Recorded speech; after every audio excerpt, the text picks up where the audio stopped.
Welcome back to The Survival Historian. I'm your host, and today we're exploring a battle that shaped the rise and fall of empires, a war so invisible that most of history overlooked it entirely. Imagine a world without clean water, a world where every sip from a river, every cup drawn from a well carries the potential for sickness, suffering, or death. For ancient civilizations spanning continents and centuries, this wasn't imagination. This was reality. Yet somehow they not only survived, they thrived. They built cities that housed thousands. They raised armies. They created cultures that echoed through millennia. How? The answer lies in an unseen war waged by our ancestors against invisible killers they could never see, but somehow learned to defeat. Today, we're uncovering the ingenious, sometimes brutal, and deeply human methods they employed to transform death-bearing water into the very elixir of survival. This is the story of how ancient peoples fought back against the unseen enemy. Before we explore the solutions, we must first confront the problem. Imagine standing on the banks of the Nile in 2000 BCE, or drawing water from a well in ancient Mohenjo-Daro in what is now Pakistan. The water glimmers in the sunlight, clear and inviting. You know nothing of bacteria, viruses or parasites. You cannot see them.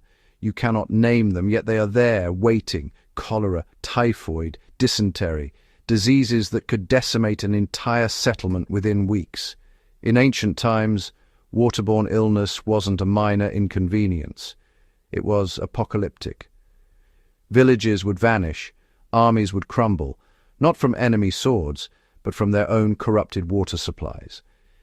During military campaigns, generals eventually learned that contaminated water killed more soldiers than any enemy ever could. The paradox was brutal. The resource essential for survival was often the very thing that brought death. Yet, our ancestors noticed something critical. They observed that some water sources seemed safer than others. They watched as fevers and intestinal plagues ravaged communities drawing from stagnant ponds, while those collecting water from flowing springs remained healthier. Without understanding microbiology, without possessing a single microscope or chemical test, ancient peoples began to wage their own war. They became empiricists by necessity, experimenting, observing, and through bitter trial and error, developing methods that actually worked. This wasn't luck. This was survival instinct married to human ingenuity at its finest. The oldest and most universal weapon in the ancient arsenal was heat itself. Boiling water was, in many ways, the most intuitive solution. Civilizations from China to Greece to Mesopotamia discovered that heating water over fire somehow rendered it safer. They couldn't explain why. How could they? But they observed the pattern repeatedly. A community that boiled its water fell ill less frequently. The Romans, ever practical, incorporated this knowledge into their military operations, ensuring that soldiers received boiled water or wine rather than water drawn directly from questionable sources.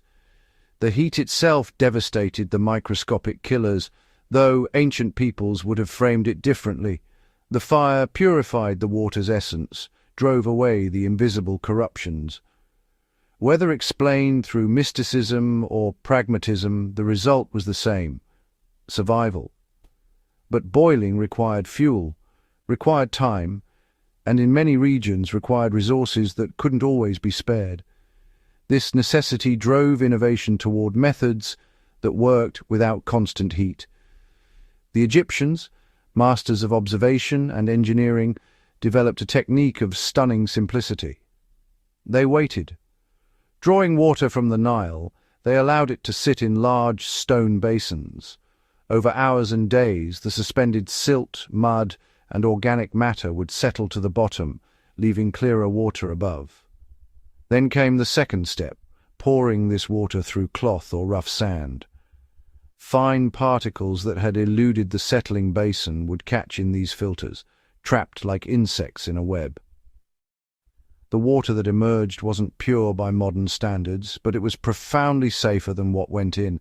The Greek physician Hippocrates, that legendary figure of ancient medicine, witnessed these practices and formalized them. He designed what became known as the Hippocratic sleeve, essentially a cloth bag through which water was poured. Simple, elegant, effective. These weren't crude guesses, they were the accumulated wisdom of civilizations that had learned through countless generations that patient observation and methodical process saved lives. As ancient societies grew more sophisticated, so did their understanding of water purification.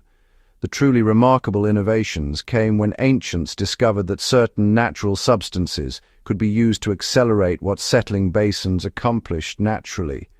In the Indian subcontinent and Egypt, people discovered the seeds of the Moringa oleifera tree. When crushed and added to murky water, these seeds released compounds that caused suspended particles to clump together and fall rapidly to the bottom. This process, what we now call coagulation or flocculation, is the very foundation of modern water treatment plants today. Yet people were performing it thousands of years ago without knowing its name or its chemistry, driven purely by observation that it worked. Another remarkable innovation was the use of alum, a naturally occurring mineral that served the same function. In regions where alum could be obtained, it became a valued commodity in water purification. Civilizations discovered that a small amount of alum carefully added to water could transform opaque, questionable water into something far more drinkable. The cost in trade goods and effort was justified by the lives saved. Perhaps most intriguing was the knowledge, preserved across cultures from ancient India to China, that certain metals possessed what we would now call antimicrobial properties. Copper and silver vessels became markers of wealth and status, not merely for their beauty or rarity, but for their practical utility. Water stored in copper or silver containers remained fresher longer and caused fewer illnesses. Ancient peoples developed elaborate rituals around this practice, ceremonially placing heated silver coins into water or maintaining specific copper vessels for storage. These weren't superstitions, they were science, cloaked in the language and practices of the time.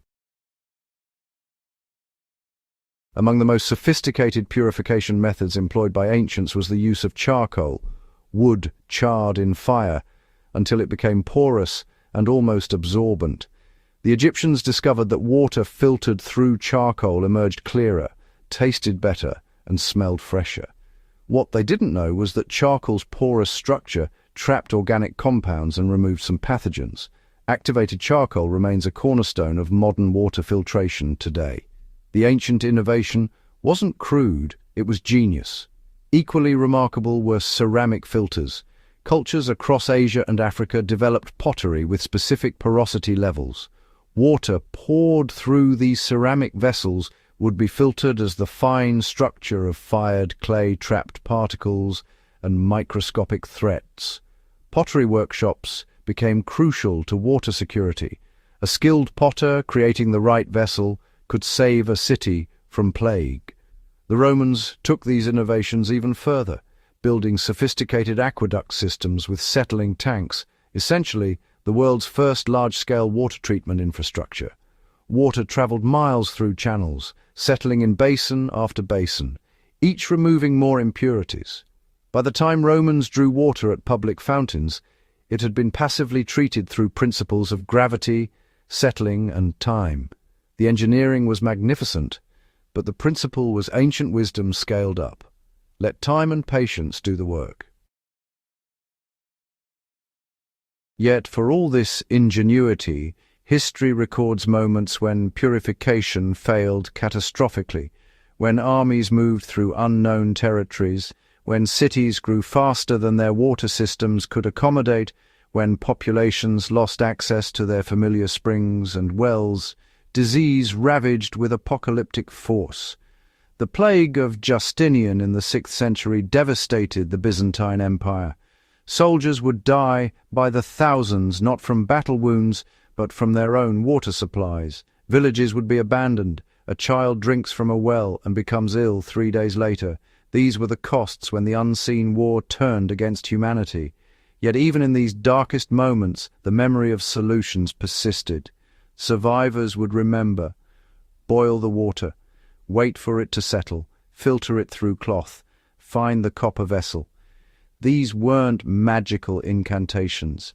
They were lessons purchased with blood and suffering, passed down like the most precious inheritance. We live in an age where clean water flows from taps in our homes, where modern chemistry and engineering have made waterborne illness rare in developed nations. Yet globally, over 2 billion people lack access to safe drinking water. In conflict zones and disaster areas, people face the same invisible enemy that confronted the ancients, and often they rediscover the same solutions. The principles that kept Rome alive remain valid when modern infrastructure fails. What we learn from ancient water purification is profound. Human ingenuity emerges not from comfort but from necessity. Our ancestors didn't need laboratories, they needed to survive, and the solutions they forged remain our inheritance. The stories of survival, ingenuity, and human resilience hidden within history are endless, and they deserve to be uncovered and shared. If you found yourself fascinated by how our ancestors solved the unseen challenges of survival, I invite you to join the Survival Historian community. Like this video to show your support, share it with others who appreciate the intersection of history and endurance, and subscribe to our channel for more deep dives into how humanity has survived, adapted, and thrived through the centuries. History isn't just what happened, it's a masterclass in survival. Thank you for watching, and we'll see you in the next episode.